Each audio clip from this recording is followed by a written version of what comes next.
Boa noite, caros alunos e ouvintes. No ar, mais um programa A República com Loriel Rocha.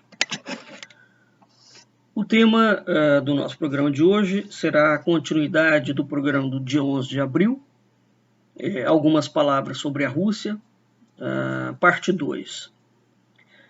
No programa do dia 11, nós falamos sobre os textos de Sérgio Benjamin, A Força Faz o Direito e a Nação de Vontade Fraca, né? E a gente fez baseado no texto dele, pequenos comentários sobre o surgimento do Estado, né? E o conceito de Estado até o século XIX e XX, conceito vigente, e a modificação desse conceito, né, a partir do século XX, sobretudo agora no século XXI.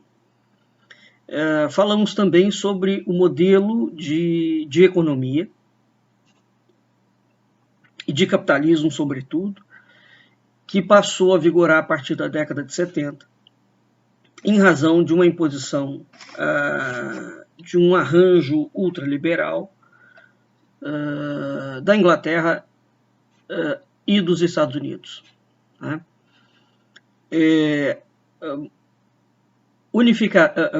Programa ultraliberal esse que os militares brasileiros sempre, desde o século XIX, seguiram.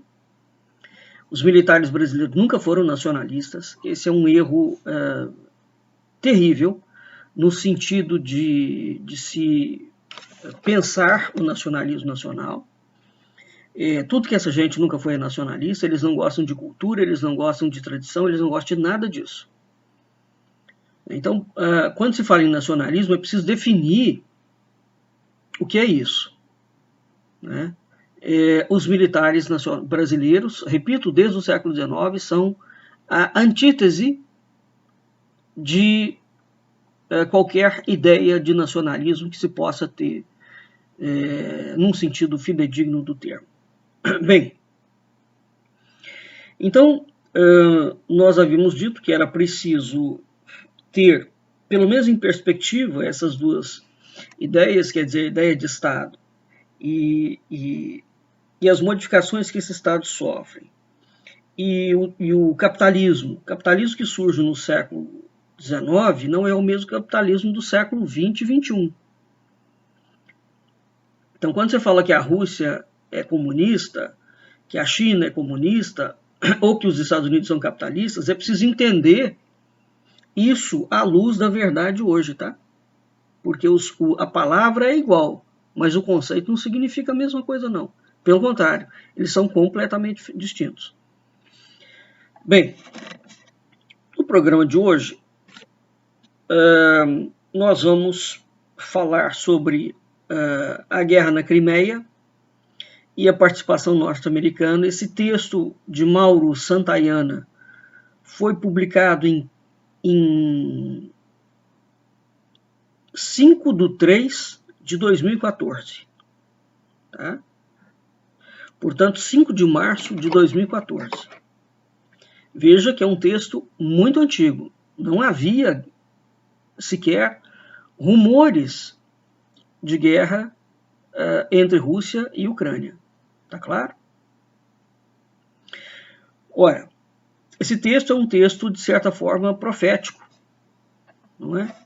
Porque ele adianta uma situação que já estava existindo e que vai se consolidar, e que se consolidou agora em 2022.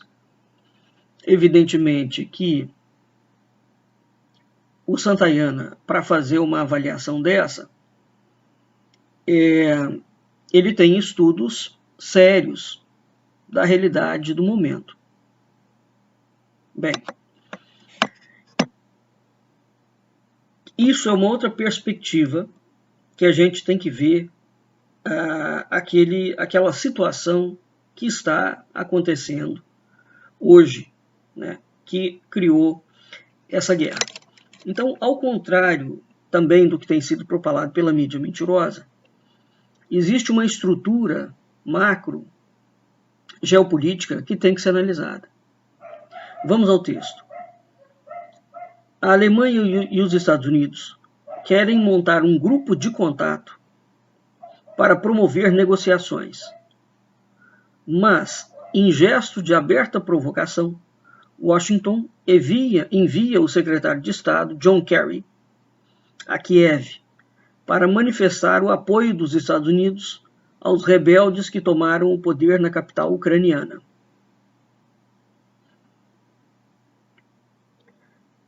Se houver combate entre as tropas que estão entrando na Crimeia para defender a população de origem russa que vive na região, e se esses confrontos degenerarem em prolongada guerra civil, a responsabilidade por esse novo massacre será dos Estados Unidos e da União Europeia. Você pode falar, não tem problema nenhum. Claro que tem. Os Estados Unidos enviarem um grupo de contato para promover negociação entre, vamos voltar à ideia de nações soberanas do programa passado, né? Aí ele continua. Seria inadmissível que Putin enviasse um senador para discursar abertamente aos manifestantes do movimento ocupando Wall Street, em Nova York, como fez John McCain, no centro de Kiev, ou que os russos promovessem em Porto Rico a prolongada campanha de desinformação e provocação que o Ocidente está desenvolvendo há meses na Ucrânia, empurrando parte da população, que não é de etnia russa, para um conflito contra a segunda maior potência militar do planeta e a maior da região. Eis o X da questão. As pessoas estão tão acostumadas com as interferências americanas pelo mundo afora, dizendo que essas interferências são em nome da implantação da democracia, não é? Que tais absurdos passam desapercebidos. Nenhum país pode mandar um senador, um deputado, para promover negociação. Não é? É uma provocação aberta à soberania. Da mesma forma como a Rússia não pode fazer isso, o Brasil, em tese, não poderia, a Assembleia não poderia ter permitido, de São Paulo, por exemplo, que aquele moleque do Mamãe Falei, que foi caçado, tivesse ido à Ucrânia para fazer campanha aberta contra o governo russo, não é? E dizer que vai pegar em armas contra a Rússia, independentemente da vocação política do estafermo brasileiro. Trata-se de uma provocação. E o governo brasileiro fez de conta que não é com ele. O Congresso Nacional, a Assembleia, fez de conta que não é com ela. Porque esse tipo de despautério diplomático vem acontecendo o tempo inteiro. Não é? Eu me lembro muito bem de ter criticado isso. E o PDT, na altura, do Ciro Gomes, a China tinha mandado uma missão na época das eleições de 2018, se não me falha a memória. A China mandou parlamentares participarem ativamente de negociações e de conversações para as eleições do Ciro Gomes. Na altura eu falei, mas isso aqui é um completo absurdo. Isso ultrapassou qualquer nível de razoabilidade. E também foi outra corrente que é como se nada tivesse acontecido. O Jair Bolsonaro vive fazendo declarações horrorosas a respeito e posicionando-se, quem deve se posicionar é o Itamaraty, não é o presidente da República, posicionando-se pró ou contra presidentes americanos ou argentinos que vão ser eleitos. Mas, enfim, isso é um erro E o outro erro que os Estados Unidos têm feito, que é o de mandar políticos, falando em nome do governo americano, apoiar movimentos dissidentes, isso é uma declaração de guerra. É isso que é preciso entender. Voltando. A OTAN sabe muito bem que não poderá intervir militarmente e atacar Moscou, que conta com milhares de ogivas atômicas que podem atingir em minutos Berlim, Londres e Paris, para defender os manifestantes que ela jogou o tempo todo contra o governo ucraniano. Olha, eu já fiz Conselheira Cássia, já fiz programa. O Jacques Bergier, que foi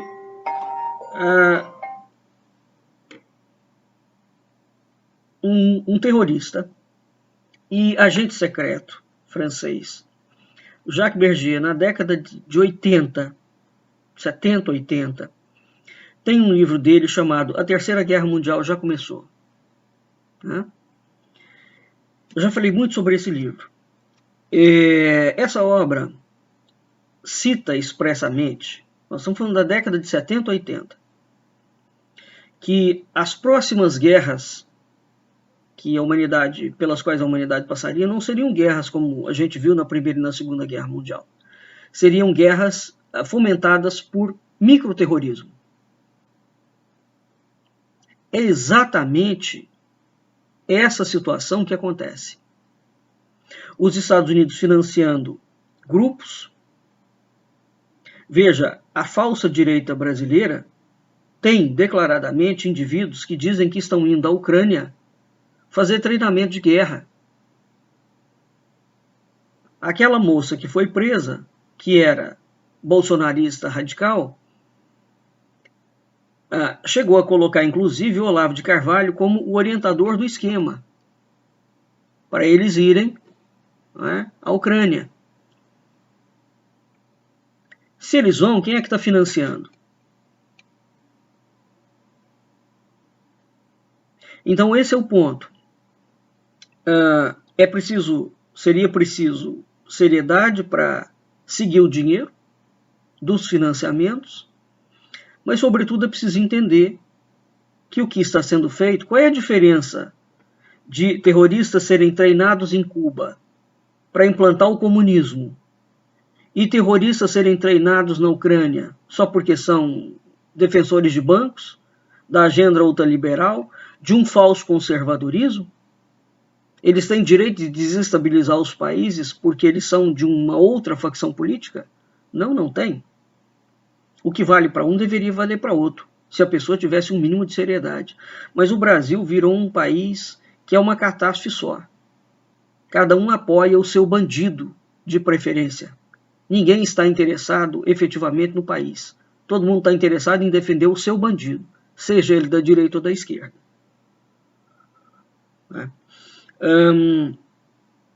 Então, uma vez que você não pode arrumar um motivo para atacar um país, você desestabiliza o país através de movimentos civis internos.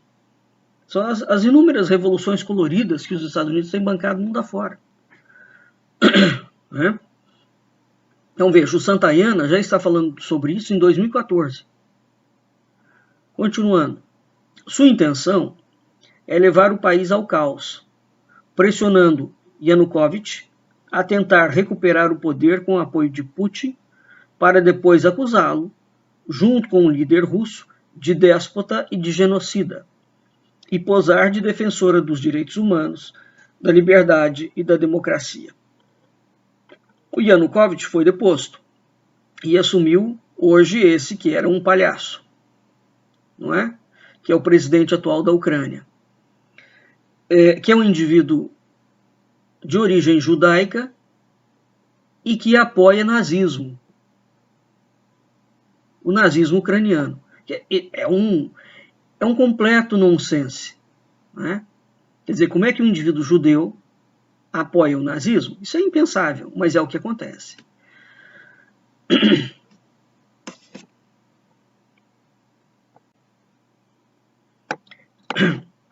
Então, os Estados Unidos têm essa estratégia que é absolutamente clara e conhecida, porque a estratégia em si, os passos não podem ser modificados, né? Eles financiam, apoiam o terrorismo, criam uma guerra civil interna, complicadíssima. Os governos locais têm que reagir àquela situação, né? E a imprensa, a mídia ocidental em peso, começa a acusar esses governos de serem déspotas e genocidas e ditaduras. E os Estados Unidos são os defensores da liberdade e da democracia. Então, os Estados Unidos se colocam no direito de mandar cada vez mais gente e mais armas e mais exércitos, conclamar o Ocidente inteiro para botar mais exército lá o tempo inteiro, porque eles estão lutando contra ditadores e genocidas. Então, o esquema é basicamente esse sempre, ele se repete. Quando ele começa num ponto, né, os Estados Unidos nunca precisaram intervir militarmente no Brasil, porque o Congresso Nacional e o Judiciário é totalmente comprado. As pautas que eles querem passam. Só por isso. Voltando ao texto. Se conseguir alcançar seu objetivo de desestruturar o país, o Ocidente poderá somar os milhares de mortos, de estupros, de refugiados e os bilhões de dólares de prejuízo da destruição da Ucrânia a uma longa lista de crimes perpetrados nos últimos 12 anos, no contexto de sua arquitetura da balcanização. Veja que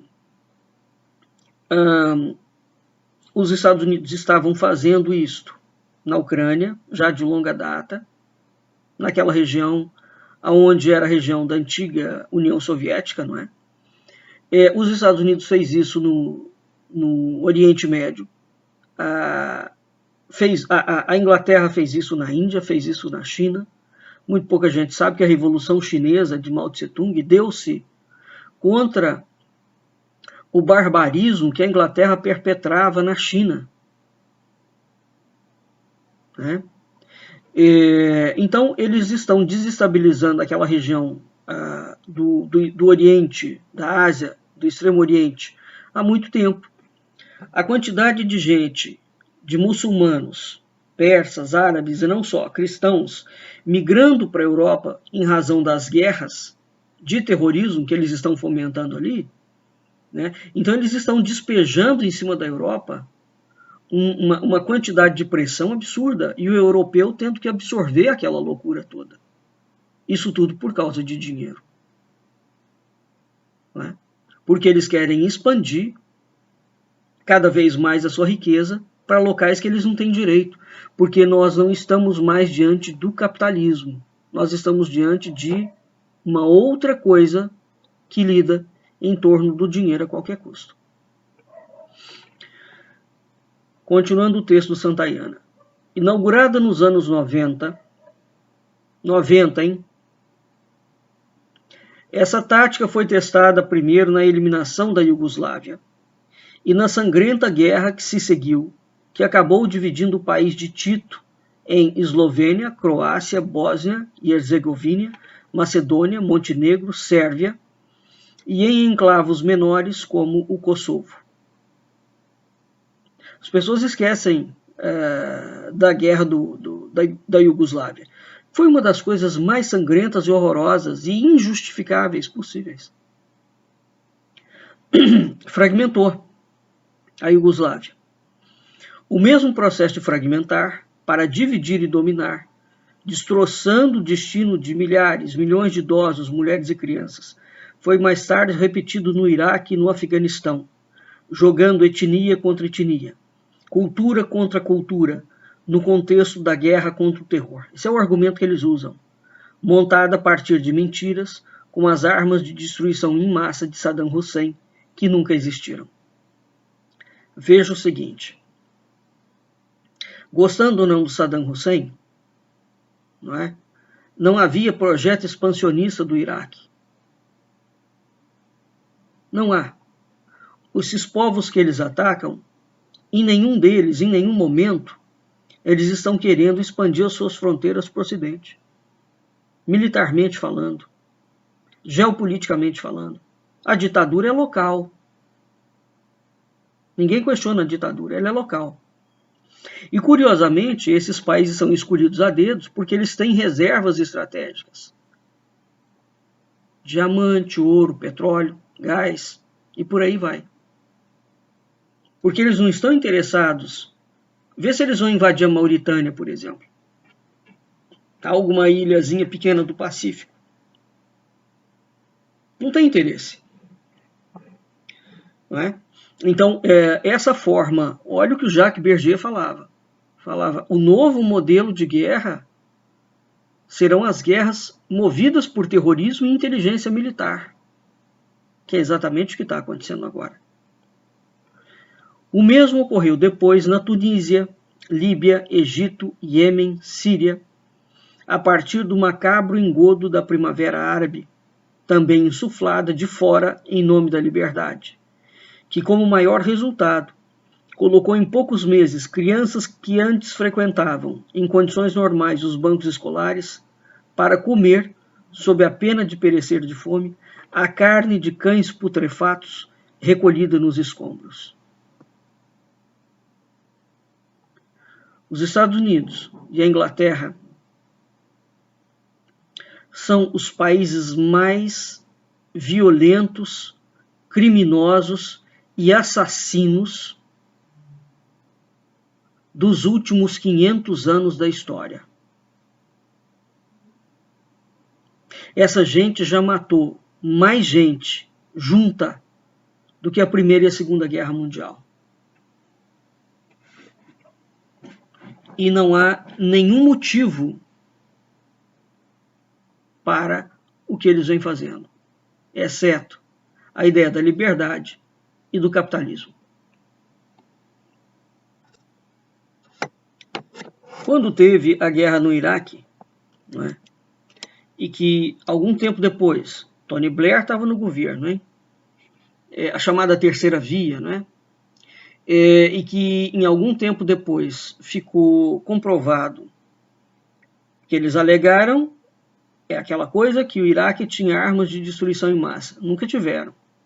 Vários cientistas falaram que não tinha, né? Diplomatas falaram que não tinha, e o assunto caiu em água de bacalhau, né? O Bush veio, invade, faz aquela lambança toda, e o que vai acontecer? Tempos depois, vem à baila que a ideia de armas de destruição em massa havia sido montada, foi uma tese que foi montada dentro de Oxford, na Inglaterra. A partir daquela tese montada, eles juntaram a Europa inteira, junto com os Estados Unidos, e invadiram os países. A mentira, quando veio à tona, o Tony Blair deu de ombros e falou, pois é, nós nos equivocamos. Não se trata de equívoco. E eles não têm nem preocupação em montar uma coisa e escondê-la muito bem, as 7 chaves. Porque são eles que controlam o mundo, não é? Então aquela declaração, depois ela cai em águas de bacalhau, como se nada tivesse acontecido e como se não tivesse sido gravíssimo a situação. Então veja, nós temos Iugoslávia, Iraque, Afeganistão, Tunísia, Líbia, Egito, Iêmen, Síria, todos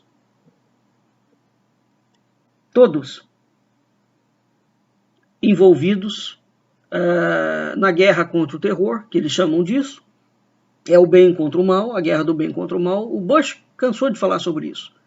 E o criminoso que ocupa a presidência da República hoje, esse fantoche de militares, também tem o mesmo discurso, é a guerra do bem contra o mal. Não tem bem nenhum, nem mal nenhum aqui. Eles têm um inimigo fictício, e se existe um mal, o mal são eles. Não é o outro lado. Voltando. O objetivo da arquitetura da balcanização no entorno russo é gerar condições para a derrubada de regimes simpáticos a Moscou na região, promovendo o caos, a destruição, o ódio entre culturas e famílias que convivem há décadas pacificamente, para obter a sua divisão em pequenos países que possam ser mais facilmente cooptados pela OTAN, com sua definitiva sujeição ao Ocidente. Sua esperança é a de que, levando Moscou a intervir em antigas repúblicas soviéticas para proteger seu estado geopolítico e suas minorias étnicas, os russos se envolvem em várias guerras de desgaste que venham a enfraquecer a Federação Russa, ameaçando a união social e territorial do país. Além disso, o que acontece? A Rússia, quando a Rússia era comunista, ou seja, antes da perestroika, né, enquanto era a antiga União Soviética, as fronteiras da União Soviética eram muito grandes. A Rússia hoje é imensa ainda, né, é o maior país do mundo. Quando eles promovem esses levantes populares, a mídia ocidental vem com a mentira de que Moscou está querendo ampliar os seus limites, ou seja, a Rússia atual de Putin, está querendo ampliar os seus limites geopolíticos para reconstruir a antiga União Soviética. Isso é uma mentira absolutamente grotesca. A Rússia não expandiu 1 centímetro do seu território. A OTAN é que foi expandindo. E nessa expansão, eles estão sempre fazendo essa provocação, né? Bem, o fato é que ir colocando a Rússia, né, ao longo dessas décadas em vários tipos de conflito, evidentemente que eles mantêm, dentro da mídia ocidental, o discurso de que o mundo ainda está repleto de ditaduras que tentam refazer as suas fronteiras para antes da Segunda Guerra Mundial. E, portanto, a OTAN, que deveria, em tese, ter sido extinta depois da Segunda Guerra, não foi extinta. Né? Então ela continua viva e atuante. Continuando. Ao se meter na área de influência de Moscou, insuflando protestos em países que já pertenceram à União Soviética, a Europa e os Estados Unidos estão, como antes já fizeram Hitler e Napoleão, cutucando o urso com vara curta e empurrando insensatamente o mundo para a beira do abismo. A Rússia de hoje, com 177 bilhões de superávit comercial no último ano, e o segundo maior exportador de energia do mundo, o que lhe permitiria congelar virtualmente a Europa se cortasse o fornecimento de gás nos meses de inverno. Não é a mesma nação acuada que era no início da Guerra de 90, quando os norte-americanos acreditavam arrogantes na fantasia do fim da história e em sua vitória na Guerra Fria. A Federação Russa tem gasto muito para manter e modernizar sua capacidade de defesa e de dissuasão nuclear nos últimos anos. Putin sabe muito bem o que está em jogo na Ucrânia e já deu mostras de que, se preciso for, irá enfrentar pela força o cerco da Europa e dos Estados Unidos. Veja, esse texto é de 2014. Foi exatamente isso que aconteceu. Não é? Porque o capitalismo, o ultraliberalismo anglo-americano, ele não recua. E ele não vai recuar na base da conversação. Um poder só teme o outro poder. E no caso é o poder militar. Não é? Ao longo desse tempo, a Rússia, quando sai da perestroika, ela está quebrada. Ela está destruída. A Rússia levantou-se de fato enquanto país, enquanto potência. Ela se reergueu com muito trabalho, com muita seriedade. Assim como a China, hein? A China hoje, em muitos modelos inclusive de urbanismo, é um país que está na vanguarda. Por exemplo, os países árabes, né, em muitas estruturas, na área de ciência, de tecnologia, de inovação e de urbanismo também, são países que estão na vanguarda. Vanguarda mesmo. Né? Então, independentemente, o modelo que nós tínhamos de cultura, né, e de sociedade e de economia no século XX não é o modelo que nós temos no século XXI. Então, do final do século XX até agora, nós já entramos na segunda década do século XXI, ou seja, em 40 anos é tempo suficiente para um país com uma seriedade. Veja o exemplo dos tigres asiáticos há décadas atrás. Eles alcançaram também um patamar de excelência muito séria. A indústria automobilística, vamos pensar só na indústria automobilística, que veio do Pacífico. Pensa na Hyundai, pensa na Kia, pensa na Mitsubishi, pensa na Toyota.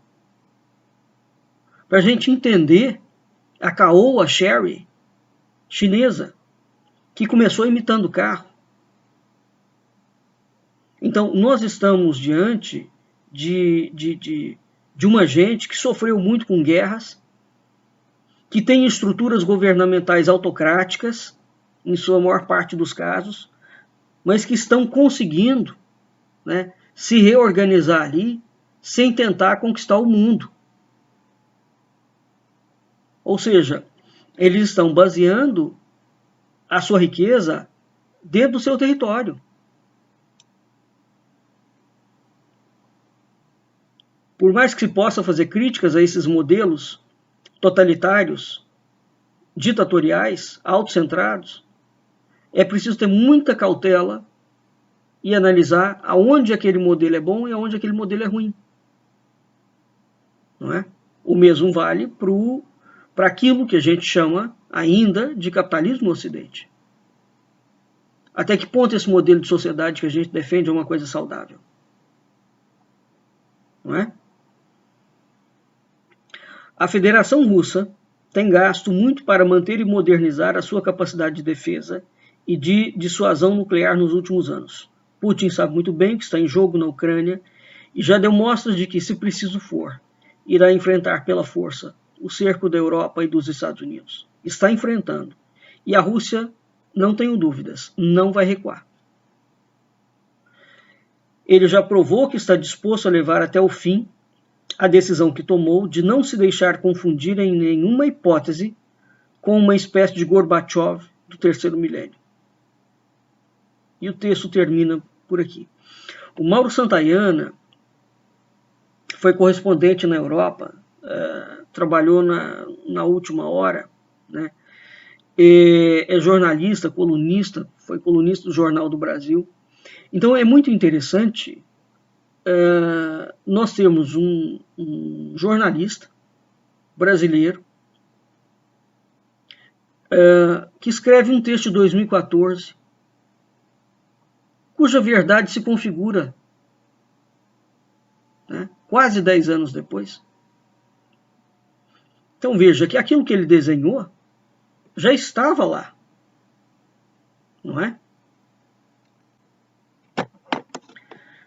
Eu quero finalizar aqui com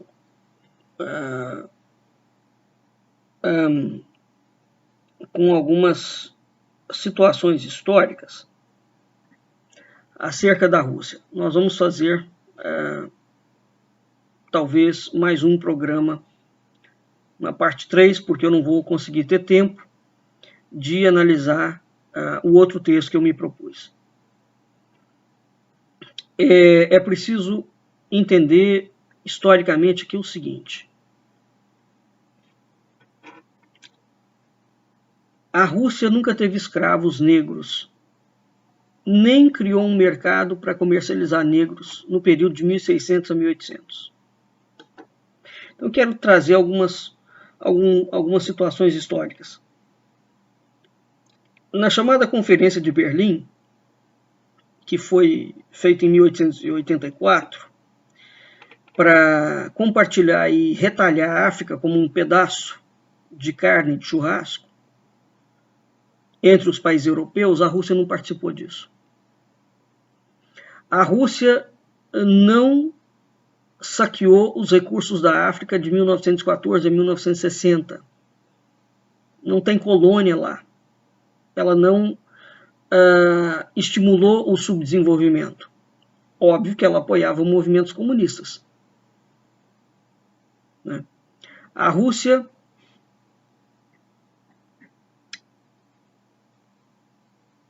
apoiava movimentos comunistas dentro da África.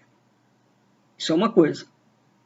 Mas ela não criou uma rede de segurança para líderes africanos esconderem fundos roubados, onde esses fundos pudessem ser usados futuramente para se desenvolver e depois desenvolver os países que roubam, e depois conceder os mesmos fundos de volta à África como empréstimo.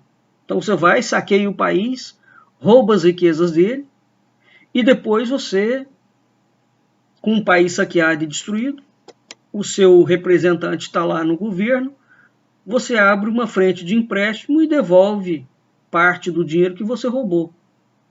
A Rússia nunca fez isso. Tá claro? Esse mecanismo todo quem tem feito é a Inglaterra.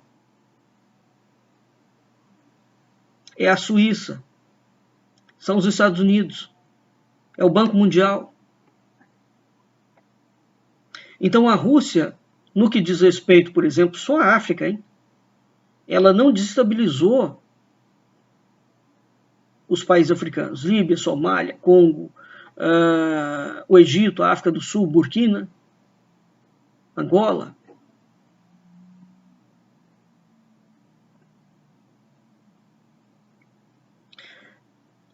A Rússia não matou nenhum combatente da liberdade africana. A África é um país muito importante, porque historicamente, a partir do século XVI, Portugal, a expansão ultramarina portuguesa, cria, né,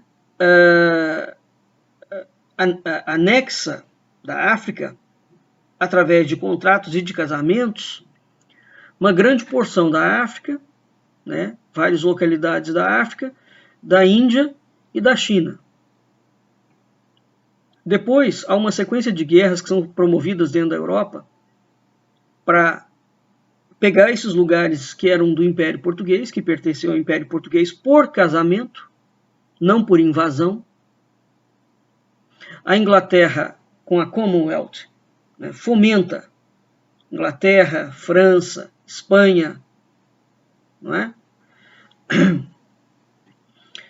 Futuramente os Estados Unidos vão fomentar aqueles absurdos, aquela sequência de guerras dentro da África como um todo, dentro da Índia e dentro da China. Nós estamos falando de imensas porções de terra. Se você pegar o continente africano, o continente indiano e o continente chinês, que são continentes, pela extensão territorial, vocês vão ver o tamanho do estrago e da loucura que os brancos europeus cometeram em nome da defesa da liberdade. Não é?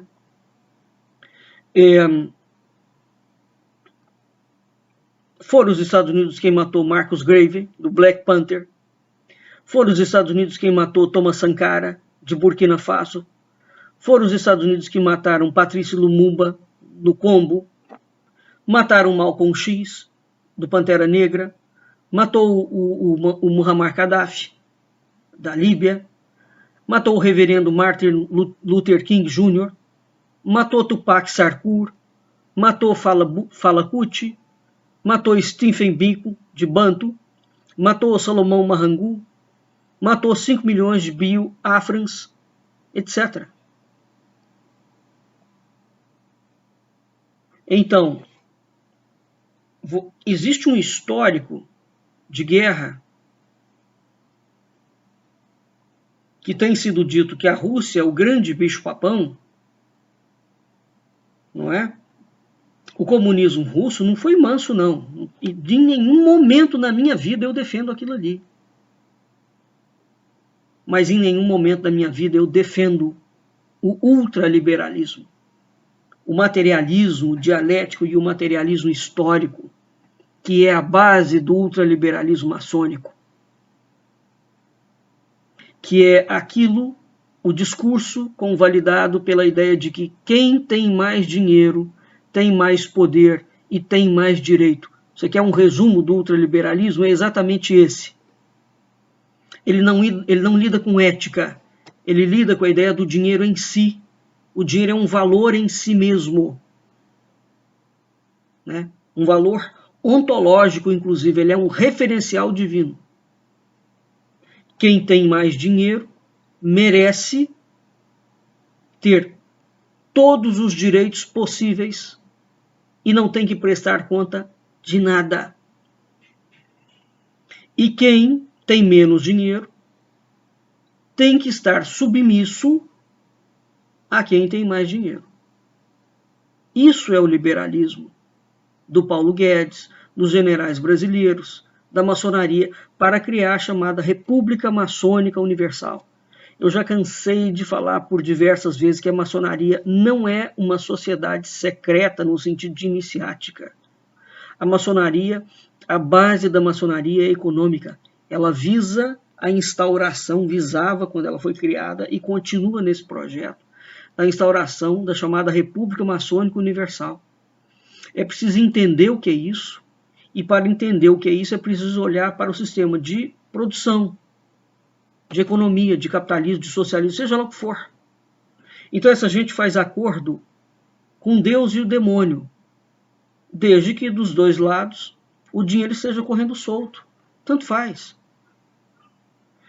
Então, evidentemente que a Rússia teve os seus problemas enquanto sistema político, não é?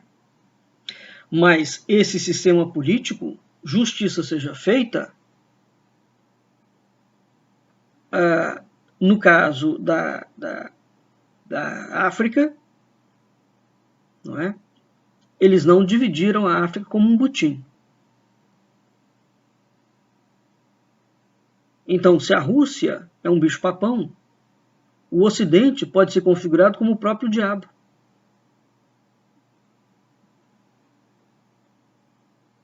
Então, tanto o Ocidente como a Rússia devem encontrar soluções para o seu problema, que não seja via guerra. Não é?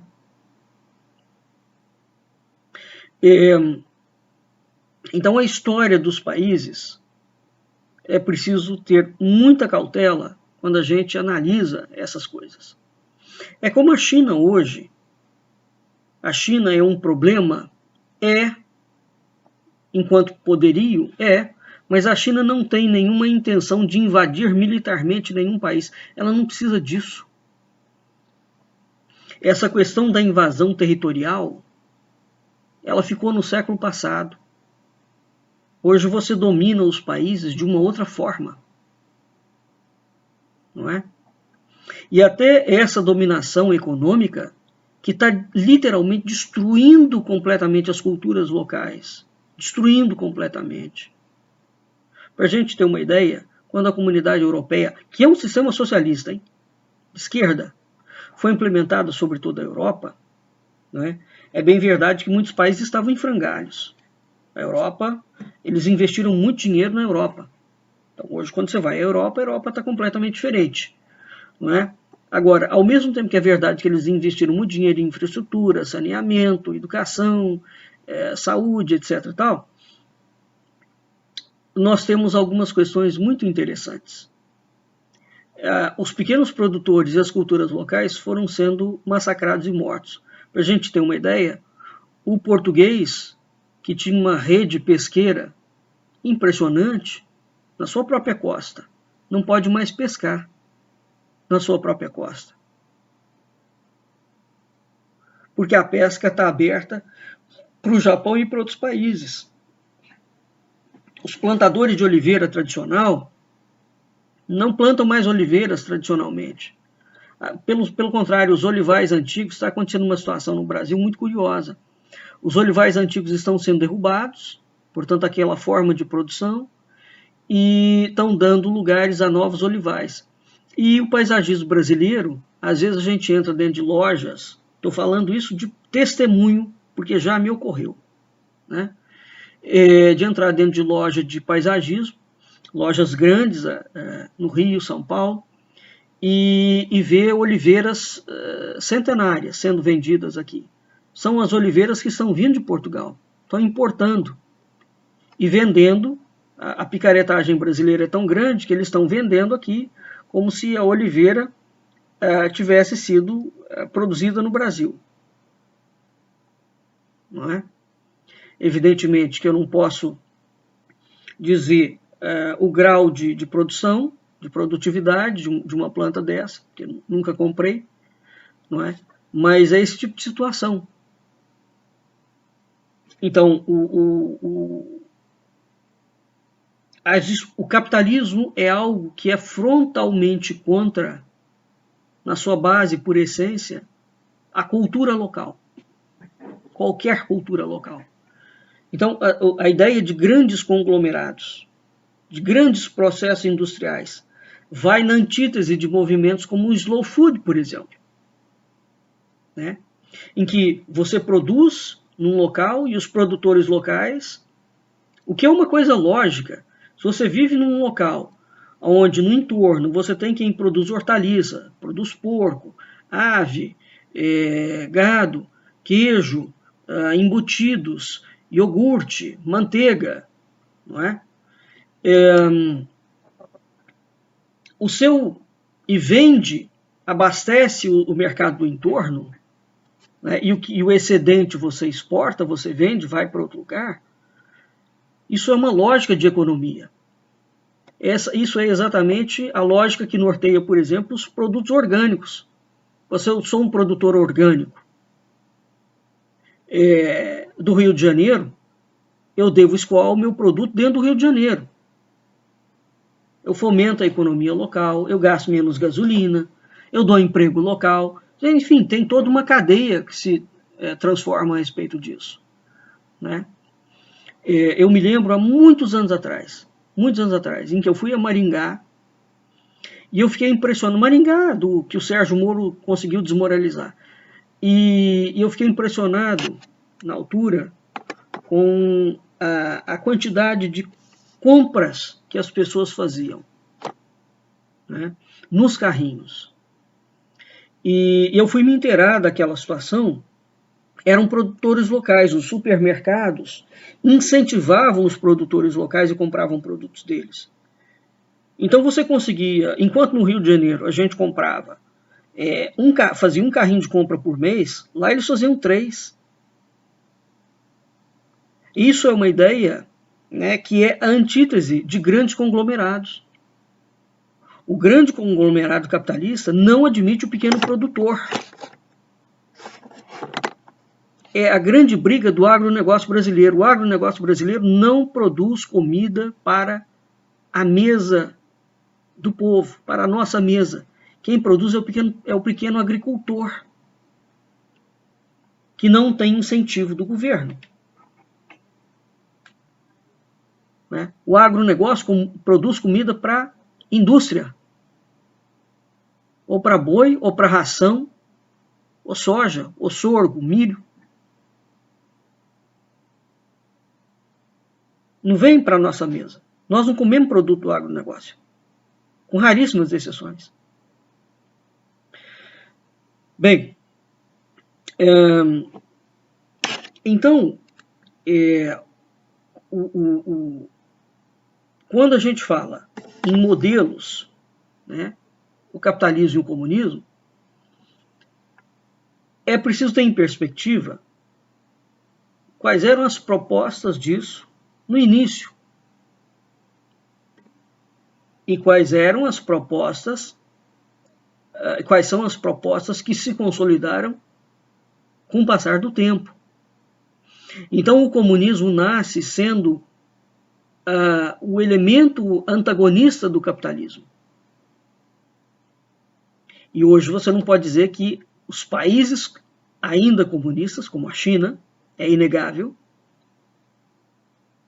não é? Pratiquem o comunismo da era do mal. Nem tampouco a Rússia pratica o comunismo da era de Stalin. Eles fizeram um upgrade. Não é? Então, para o bem ou para o mal, a ideia que a gente tinha de direita e de esquerda tradicional, ela não existe. Esse é um ponto. Né? Agora, o que ficou?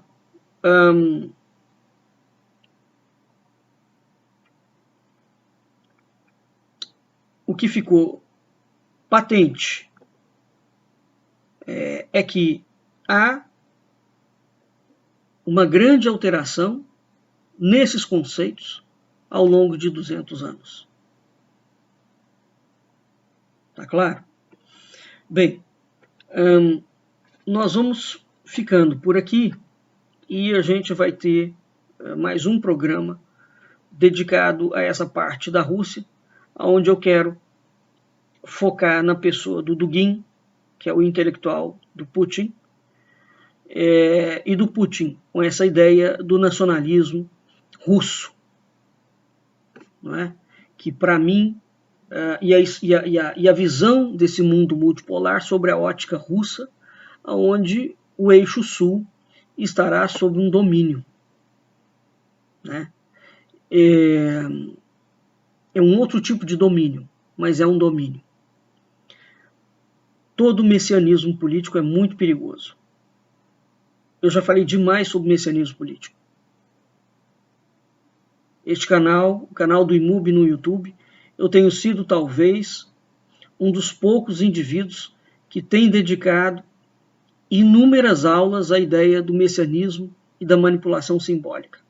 Esse é um assunto que não é discutido dentro do Brasil, por razões óbvias. Porque uma vez que se começa a discutir os significados verdadeiros dos rumos dessa mistura da política com a religião, a população começa a ter um outro tipo de perspectiva sobre a realidade no qual ela foi inserida. Tá bem? Então, nós vamos ficando por aqui e até a nossa próxima aula.